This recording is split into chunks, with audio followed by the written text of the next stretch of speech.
It's Sunday, May 9th, 2021. Today, on The Truth as We Know It, we will be discussing the book CASTE, The Origins of Our Discontent by Isabel Wilkerson. And I'll share with you something I've already shared with Paul.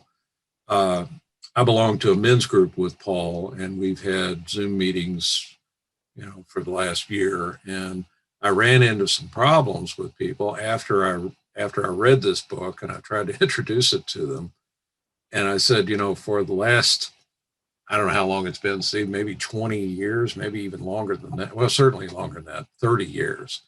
Whenever I fill in a form or describing myself and the race question comes up, I put blank, or I used to put NA, but they interpreted that as Native American, so I quit doing that. I just put none or blank, or I don't want to answer. And Yeah. I told them, that in my opinion, one of the ways that you fight racism is to attack the fundamental idea of race. That, if you don't believe that race is a real thing, then it's hard to be racist. You still may hate people, you still might be prejudiced against people, but you have to do it on a more personal level and not assign it to that. So that's the thing that struck me most about Wilkerson's book, was that she reinforced something I was already believing and was having a hard time communicating with people. If somebody said, well, because you're white, and I'd say, no, I'm not white.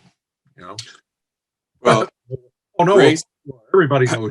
Oh no, I'm not. I don't accept that. I can't. well, but basically what I would break it down two ways. One is biologically, there is no such thing as race, right? Science has established there's no difference, right? We got some genetic traits that are exhibited, but that doesn't make us a separate race. Okay, so biologically, totally no such thing as race. But what I got from Wilkerson in the caste system, we have societally established that there are differences in people, and we've used those exterior manifestation of characteristics from their genetic history as a way to distinguish us, and then used our societal rules and the laws about marriage between people who have different physical traits as a way to control the lower caste. Mm-hmm. So I think when you're saying there's no such thing as race, you're right biologically. But when you say, societally, we don't see race. Well, societally, we do. Societal. Well, I agree that it is, there is a reality to the fact that people believe it, and people accept it and people use it as a distinguishing characteristic. But I think what she's saying is race is an accidental characteristic, that caste is really the fundamental issue. That I compare it to the tectonic plates and the continents. The tectonic plates determine the structure. The continents are the result of that movement under the earth. So, if you focus on continental drift without acknowledging the foundation of it, you're kind of missing the geological point. And with the societal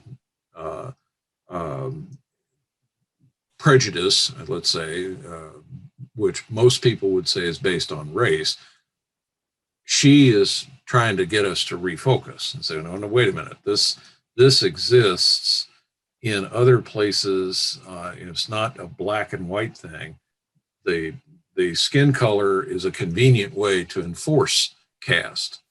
And I think the example she puts in of,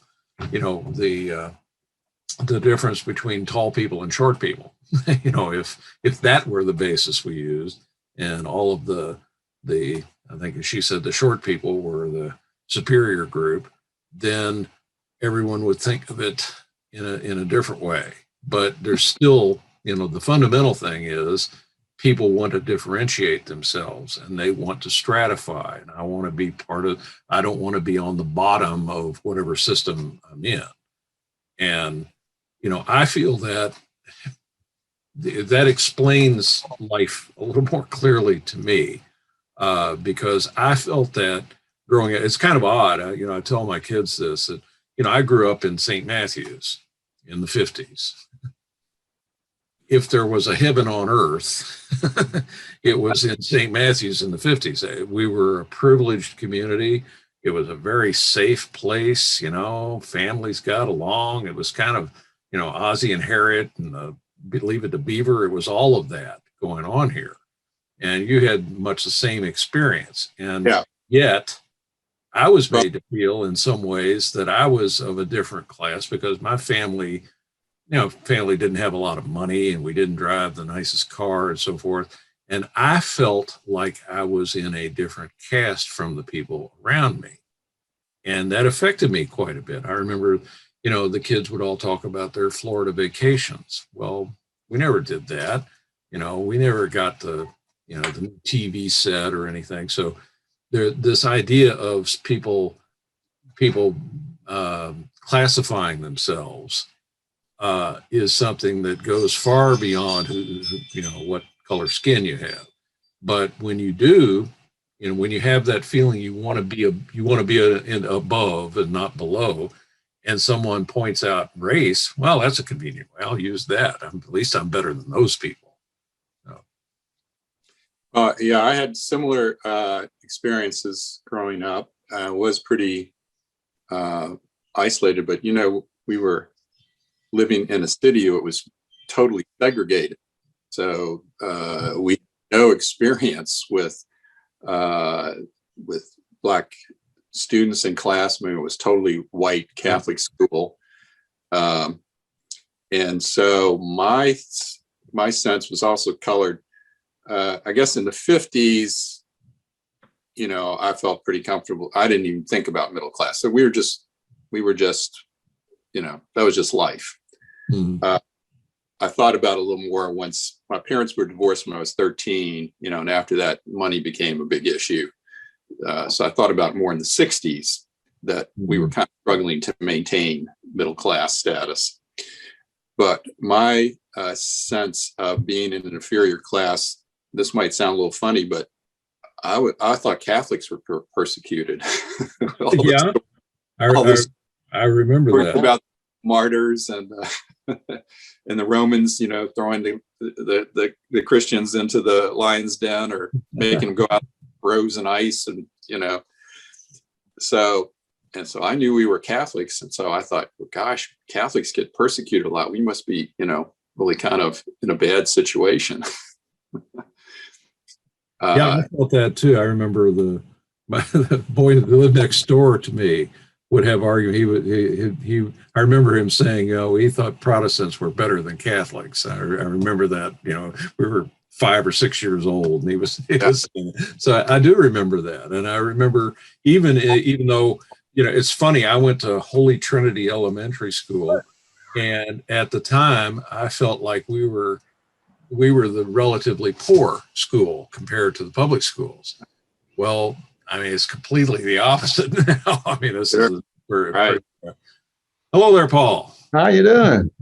Well, we were just chatting about the book CASTE, and as I told Steve, the thing I'd like to do is kind of today determine what sort of discussion we'd like to have. It's a big book, and it's got a lot of ideas, and I've been affected by those ideas, and I've related to Steve the idea that I had some of these feelings before I encountered the book. And in our men's group, I don't know if you recall, but I brought this up and I said, the main thing is I'm not white. Well, several of our members objected to that. Well, yes, you are. Of course you're white. I said, no, I'm not. I'm not going to accept that. That's not how I see myself.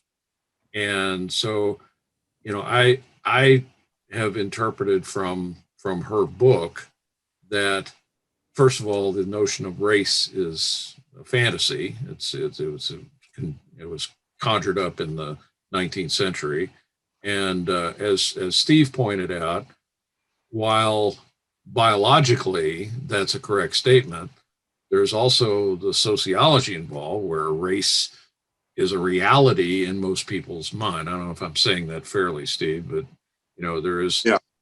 We can't just say race doesn't exist, so let's not talk about it. That's never what I meant to say. It's just that there is a foundation below the notion of race, and that foundation is caste, and it's essentially where most of us, and I'll plead guilty, most of us feel the need to position ourselves relative to other people, and we see ourselves as being above or below in whatever context it happens to be, whether it's financial or social or educational or whatever. So that's kind of where we were. Steve, go on with that thought, because we were just talking about our experiences growing up in this area, Paul, and how, at least from my point of view, even though I was in a very privileged area, I didn't feel it. I felt put upon in a lot of ways. So, Steve, you were talking about yours as well.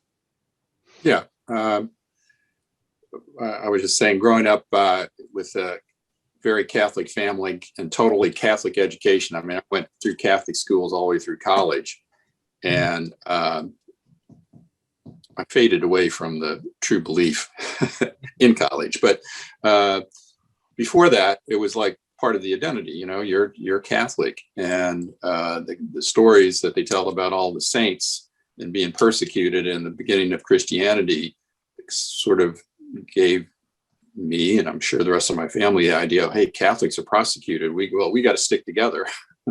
Yeah. we're not on top. We're the ones, that have to fight to get something. So back to your point, though, Michael, about the way we think about race. I think her use of caste is a good way to move forward, to say that our society had a need. We've inherited previous societies, things that they left for us in our societal structures. So it's not like we just came up with it, during our lifetime. But so the social order is based on caste and has been for hundreds of years. And I thought her listing of the pillars of caste was informative, and maybe a little bit later I'll tell you where that led me to think back on some of our earlier discussions about our moral values. But where we are today is, using her metaphor of the old house, we're trying to fix up this old house and keep it from falling down. And there are so many problems in the old house. It's sort of like you don't know where to go. You fix the roof first, you fix the plumbing, there's the foundation got cracks in it. Where do we go? Paul, you've just been reading this, and I appreciate the fact that you picked up on that. As far as I know, none of the other guys in the group we're in have explored it, and as I said, it affected me really profoundly when I first read it. What's been the effect of the book on you? Tell us about your. Oh, yeah. I mean, it's nothing that I happen to do involving other people, regardless of their status. I have to put that in there, and it just everything's changed. Okay, I mean, I'm gonna have this interesting conversation with my daughter about this to see what she has to say about it, given her her skin color. But that'll be that's for another time. I'm not all the way through the book, but I've gone through the substance of it. And it's like, yep, this is kind of what we're doing here, and particularly the discussion about how the Nazis took up the the American. Hey, look at these great models. We'll just use them instead of having them new ones on their own. And well, I mean, Nazis. I mean, they're lazy. I mean, all they want is the power. They're not really crazy about having to do the work. But now we did the work for them, so they're like. And I was coming in here, and somebody was reading about Forrest. I think Nathan Forrest, General Forrest, and how he was, had got up and told the African Americans, if we don't take care of you and keep you where you are, all these other white guys will come in here and kill you. And he said, that's what's going to, you can't get away from it. That's how he basically told all of these just released and freed black people, and then he found that well, he wasn't necessarily that far off. I mean, there was, the riots in New York in the 1862, I think. Yeah. Lynching black people in the streets and that sort of thing. So he wasn't making it up. He wasn't making it up. No, by no means. He was reinforcing it. And I was looking through there, and I ran across this one reference into the lynching section. And she described saying, well, in the citizens of this little burg in East Texas called Leesburg. I looked then. I grew up there. Thank you, in East Texas. I don't remember any Leesburg, any place like that. And so I went chasing it just to see. I mean, anybody can make a mistake like that. And I chased that for a long time before I finally found a reference to the highway number where there was a place called Leesburg in East Texas, and it was about probably 75, 80 miles from Tyler, where I grew up. And I thought, because it was supposedly, there was a lynching there. So then I went looking for the lynching news. I mean, that one you figure they would, at least write about it, say, oh yeah, we had this lynching here. Nope, nothing, zip. So there's, and that she didn't make it all up either. So they've just been, we have been manipulating the truth to our own advantage for a very long time. And we fight about it when somebody tries to take it away from us, because we're pure. We wouldn't do that evil thing to all those people, would we? And so, reading this book is just completely changed how I'm thinking about our society's manipulation and people. Mm-hmm.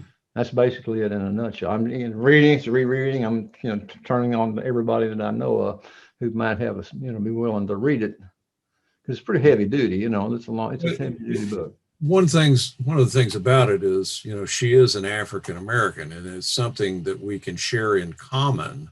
When we talk with African Americans about race, it sounds to them disingenuous, or it sounds like, well, what the hell do you know about this? Because you're on the other side of it.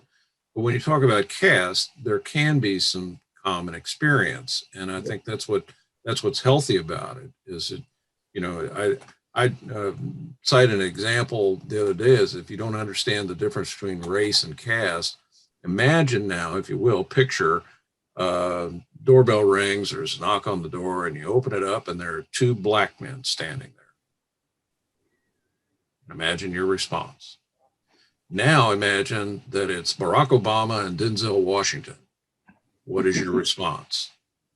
It's the idea of caste really puts race to shame. I mean, who wouldn't want Barack Obama showing up at their door, or name any famous African American. So we see this, and we can kind of force ourselves to see it. And if that person is wearing a black hoodie and sunglasses, and our response is different. So it's not.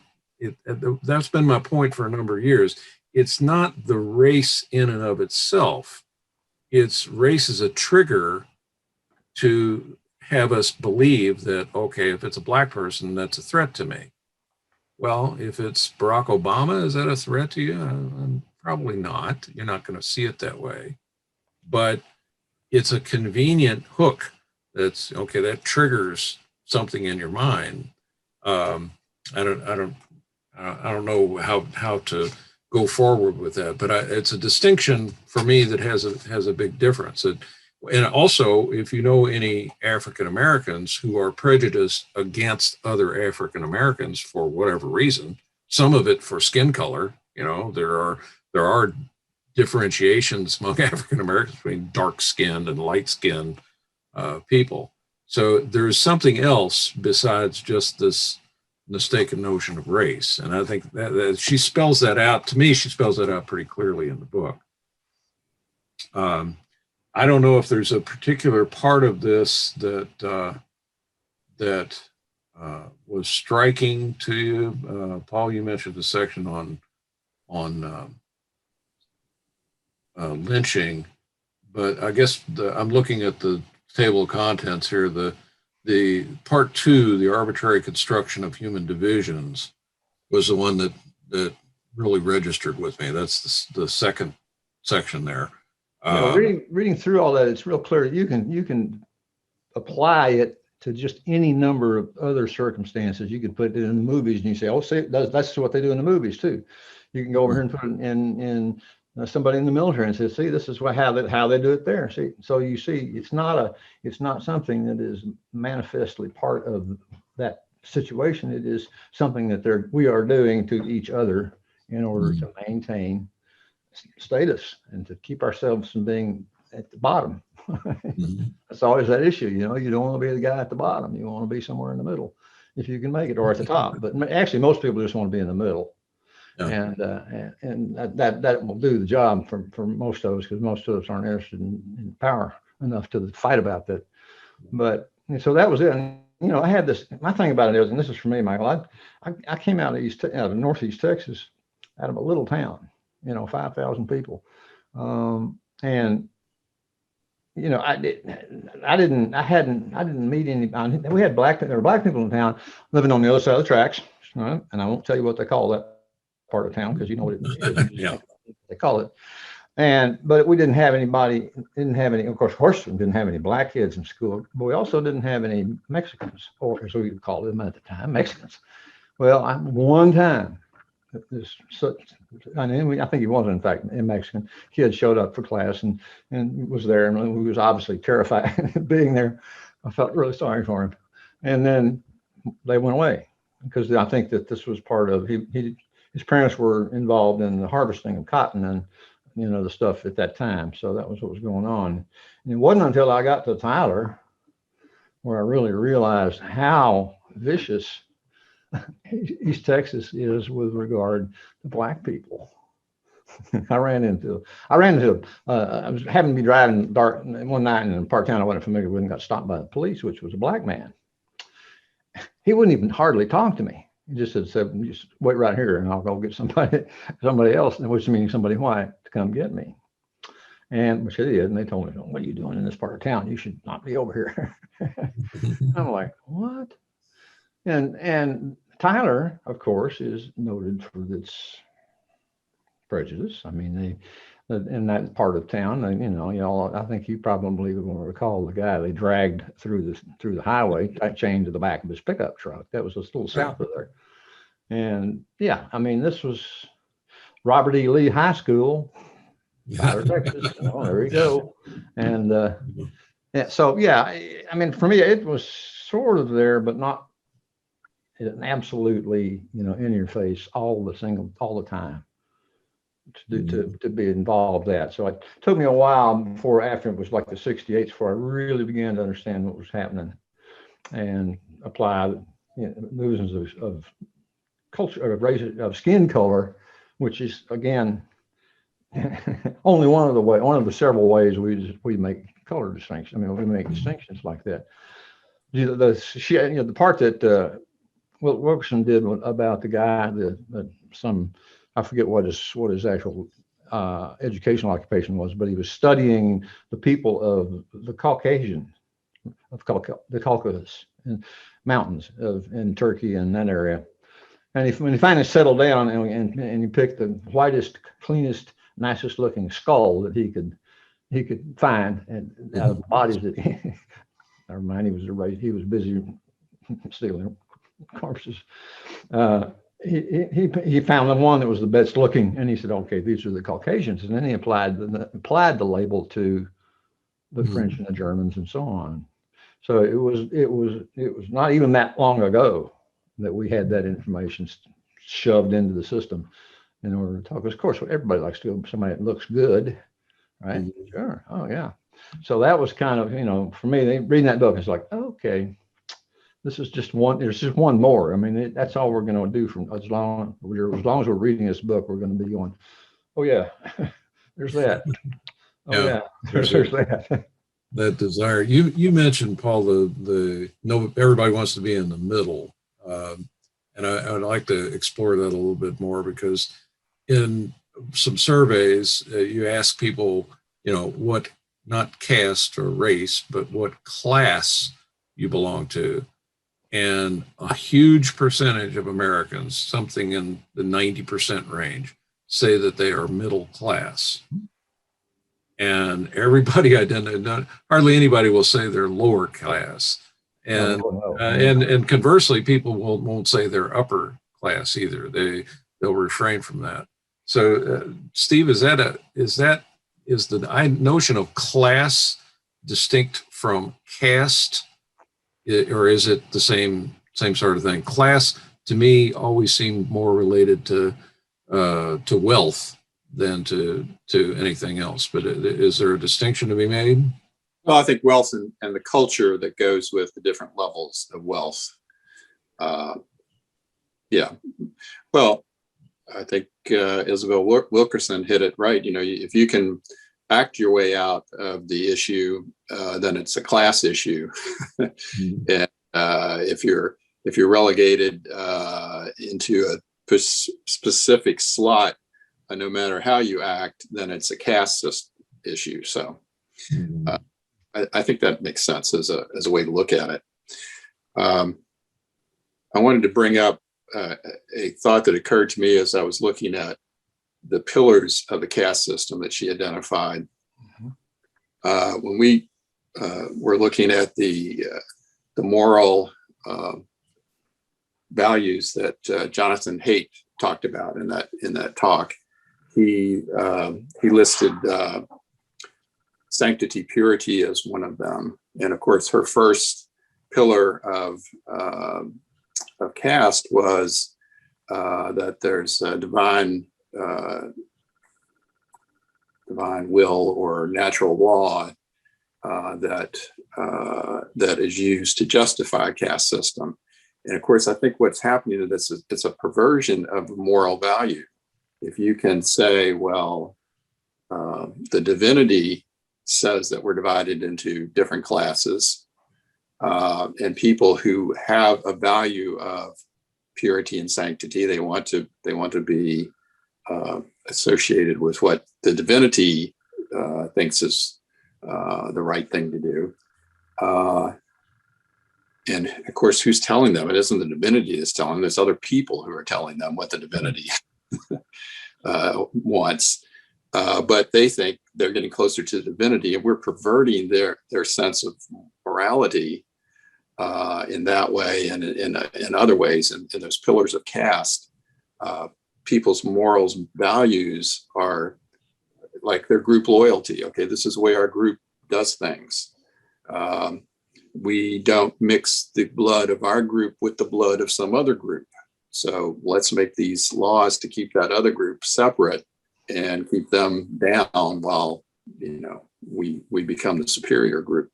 And you have a moral value to identify with your group, and it's been used in a perverted way to continue these dehumanizing and gosh, what is it when you're just taking advantage of other people? Right. One of the things that always it's ironic, I suppose, if you're a Christian and you belong to a all-white church, you're somehow not compelled to cross over and attract people of color in their Christianity, whether it's blacks or Hispanics or whoever. And that always struck me as a real contradiction. If you're starting a church, part of the process of forming a church community should be getting beyond those ideas of race or caste. That it's, it should be something that pulls people together from all areas. It might be simply a reflection of geography, that it's hard to be part of a church if you're not in that community, you don't physically reside in that area. But these days, people attend churches, whether it's Southeast Christian or if it's Epiphany or whatever the church might be, they attend that church from all parts of town. And yet, at least to my knowledge, and I admit my ignorance here, it's not integrated. It's not moving in that direction. It's still, in fact, in some cases, it may be becoming more pure in the sense we're using it. Is that, I don't know, Paul, in your experience, I don't know how well churched you were in growing up, but was the separation that distinct? I would assume in Tyler, Texas in the 50s that there were black churches and white churches, and the two did not meet. Yeah, there were black churches and there were white churches, and then there were Pentecostals. Yeah. And then there's that strange, weird group, called Catholics. Yeah. Okay. They get down on their knees. Isn't that strange? And because my mother had a friend who was a Catholic. She took me to Catholic church one time, which I thought was kind of odd. And then I went to the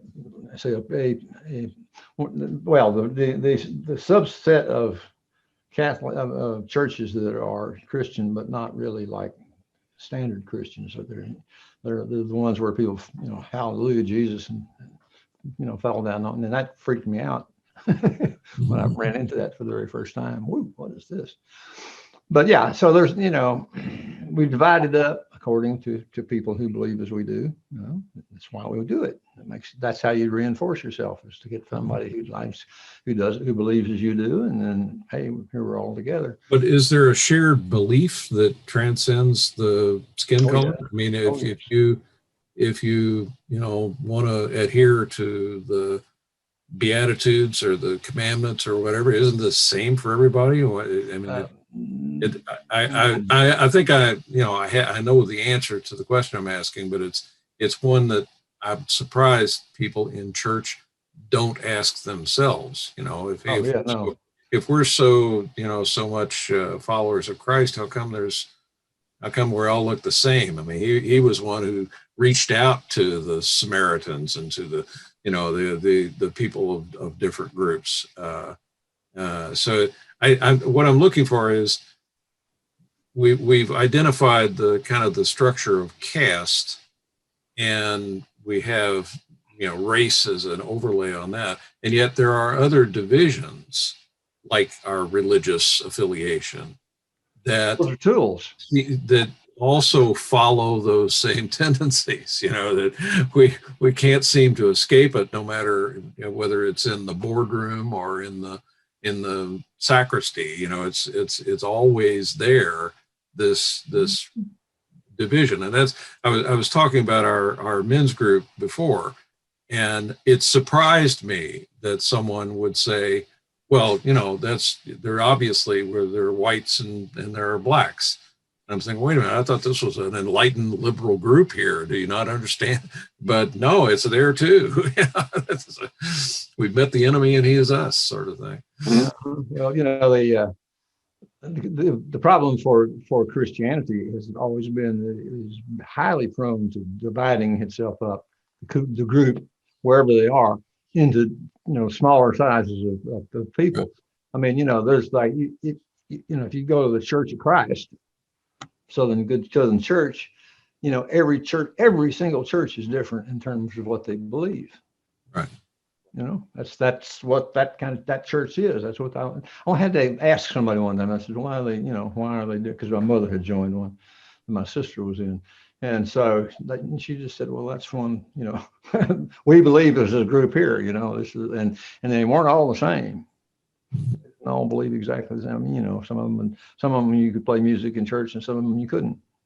It's that kind of thing, you know, and but that's just because church was so defining in that part of the country, you know, that we made it, you know, because of course, obviously we couldn't go around mistreating people who were black, because we lost that war, sorry.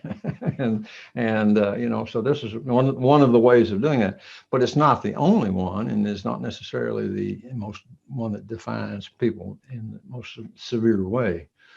I think it is, in fact, it might be one you have to be kind of careful with, because you can run somebody off when you'd rather have them be part of your group. So, you know, yeah, there's no end to it. Now, here's just what, Michael, this is what I'm kind of curious about it.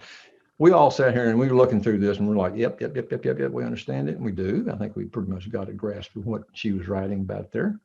And now, so the question is, what next?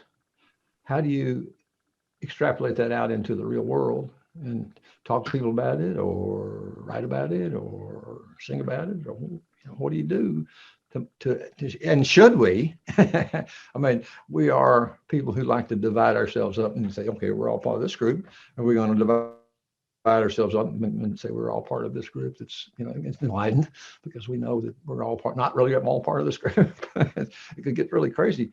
And that's where, you know, where do you go from here? Because, you know, and I know that if you start talking to people about that, they go crawling away. Men's group, they'll run like you know, like chickens, you know, off they go, because they don't want to have to deal with the questions that we ask. So, you know, what's your answer to that, Dr. Michael? Well, I can, I don't know that I have an answer. For me, I guess it's because of the way in which I go about just about any inquiry. I always describe myself, I'm not a liberal, I'm a radical, because I like to get to the root. I want to understand what the foundation of things is. For instance, on a completely different subject, when I talk about gardening with people, my discussion is not about what flowers you're growing or how your vegetables taste. I talk about the soil. What kind of dirt do you have? What's the composition of your soil? How are you improving your soil? Because that's the foundation of it. If it's just what plants do you buy, that's irrelevant. But, you know, so in any situation, I want to say, well, what is at the root of this issue, whether it's education or, in this case, race? And for me, the first thing is, you deny being part of a race, and you communicate that to everybody. So what I'm doing is trying to do that. And sometimes it strikes home. Recently, you know, as you are both, I'm sure, aware, I have a daughter-in-law who was born in Bangkok, and my granddaughter has strikingly Asian features. And you know, when she's growing up, I never think about that. I don't, it doesn't cross my mind until I'm in a situation with other people and I see the expression on their face. And recently that's become very disturbing for me. These attacks on Asians that have happened, thankfully not in Louisville, but in other places, I can't imagine. You know, it made me feel for the first time what a Black parent or grandparent must feel when their son or daughter is being, you know, either discriminated against or actually attacked and physically assaulted by a policeman or by anybody else. And so to get that out of my, you know, to go beyond that, I want to say she's a child. She's a human child. She's my granddaughter. That's who she is. Don't put her in that group. Don't differentiate. Don't do that. And it's hard, you know, it's like, how do you not think about an elephant? You know, that old adage that, you know, if I tell you not to think about an elephant, that's the first thing you think about. So quit making the distinctions. Quit saying that's my Black friend. You say that's my friend. Quit identifying. I saw a Black guy walk down the street. No, I saw a guy in a blue hat walk down the street. And coming from our generation, we have to force ourselves to do that. What I want my grandkids to do is do that naturally, not identify people. Don't say that, because Steve, as you were saying before, this enters into all phases, every aspect of our life. It's always there. Well, how do you undo it? Well, for me, it's don't pass it on to the next generation. Be careful what you say. My father used to use the N-word all the time. I made it a point not to do that around my kids. I would never say that. It's not that I've never used the word, but around the kids, I'd try my best not to pass that kind of imagery and that sort of prejudice on to the next generation. So that's all I got. I mean, there's not much you can do. I can't change the whole world, but I can change what I say and what I do. Mm-hmm. Steve, that makes sense to you with, likewise with grandkids or kids? Definitely makes a big difference. And I'm glad my daughter and son-in-law are working on that as well. So, I do my part, but I think they're carrying the heavy weight. And with everything that happened in 2020 and George Floyd's death and so on, my daughter and son-in-law went themselves out to several times to Black Lives Matter marches, demonstrations, whatever you call them. They look like marches going down different streets in New York City. And so the topic had come up with my granddaughter, who was just 6 at the time. And she wanted to know, why are we doing this? And it was about a Black man who, got murdered at the hands of police or something. I'm not sure how they explained it to her, but she said, my granddaughter said, well, that's not fair. We're all the same on the inside. So she's getting a different way of looking at the world, which I think is good. Well, I get to play with the other kind of a slight variation on that, and that is, of course, we have my daughter Adrian, who's nice and toasty chocolate, but she has 2 sons, one of whom is really a big boy. He is a big boy, and he is Black, and nice looking kid, all the way up and down, friendly as he can possibly be. And the other son looks like a German. His father's a German, and so it's kind of funny. I always say, like, okay, here are 2 kids, same mama. Which one's who? Who's got the whatever you want to play with? I got to play with it. If I want to mess with somebody's brain, I just do that one, throw that out there.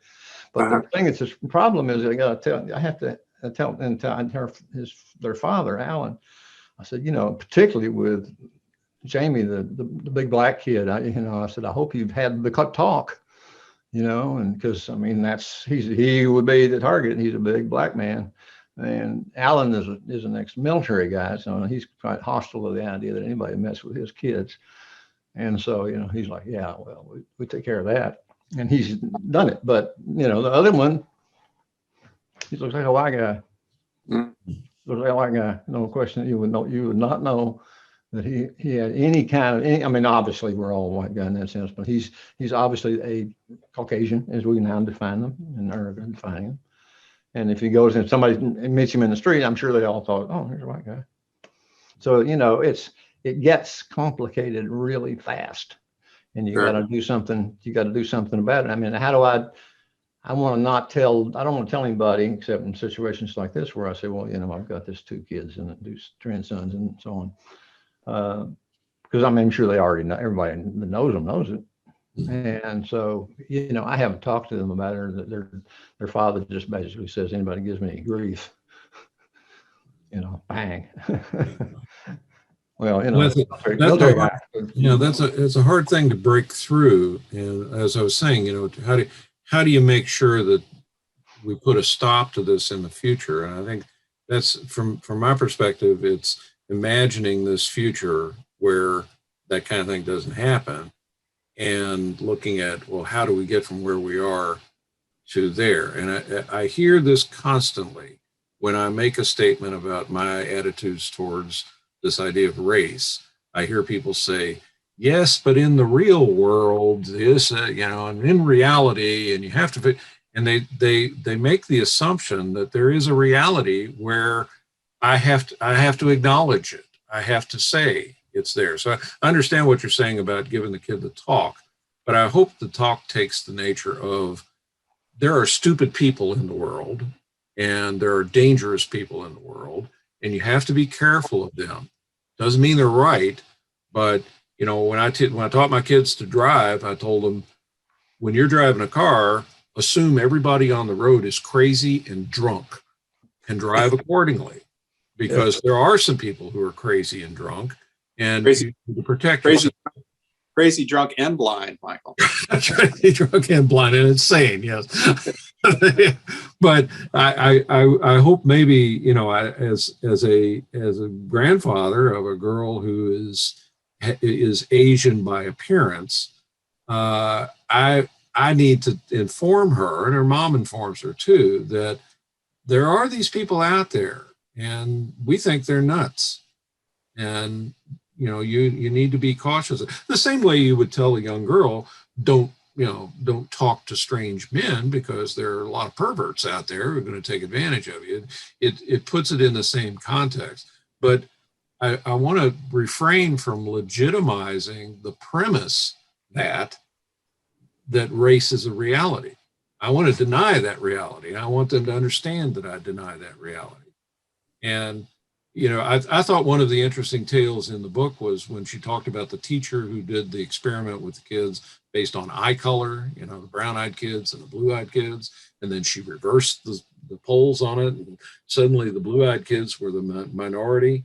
And you think about that. I've mentioned, Paul, I know in our group, when I was growing up, our teacher differentiated between left-handed kids and right-handed kids. And if you were left-handed, they tried to cure you.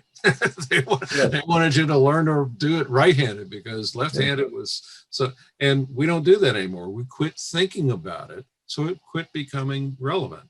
And if you quit thinking about it, if you put the color out of your mind and you don't, I working in prison, I was around a whole lot of people of lots of races. And if you identified the guy as, well, he's the black guy, well, what do you mean? That doesn't help us. You have to look further, and you have to identify him as the guy with the big eyebrows, or the guy who is tall or short or whatever.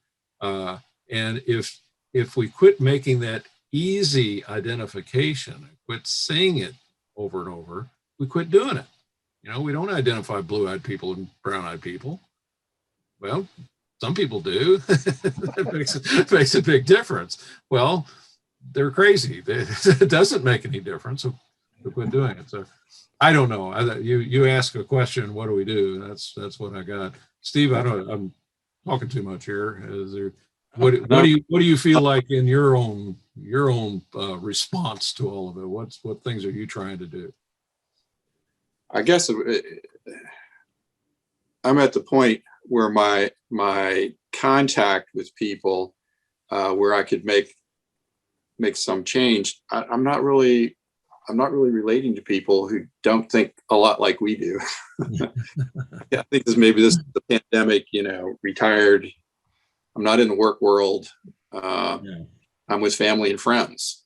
So we think alike. I don't feel the need to progress within my social circles, because I think we're in a pretty good place. Not everybody is, exactly the same, but we're in a pretty good place. I do think the idea of working with the generations that are coming makes a lot of sense. So maybe I could do more with my younger nieces and nephews and their kids than I do. Mm-hmm. The thought. I'm doing what I think that can be done, which is to put stuff down in creative ways. I write poetry and I sing songs. Yeah. And they all are, put together in a way to try to at least illuminate some of what's going on in the world, and have something to say when somebody hears it and they go like, oh yeah.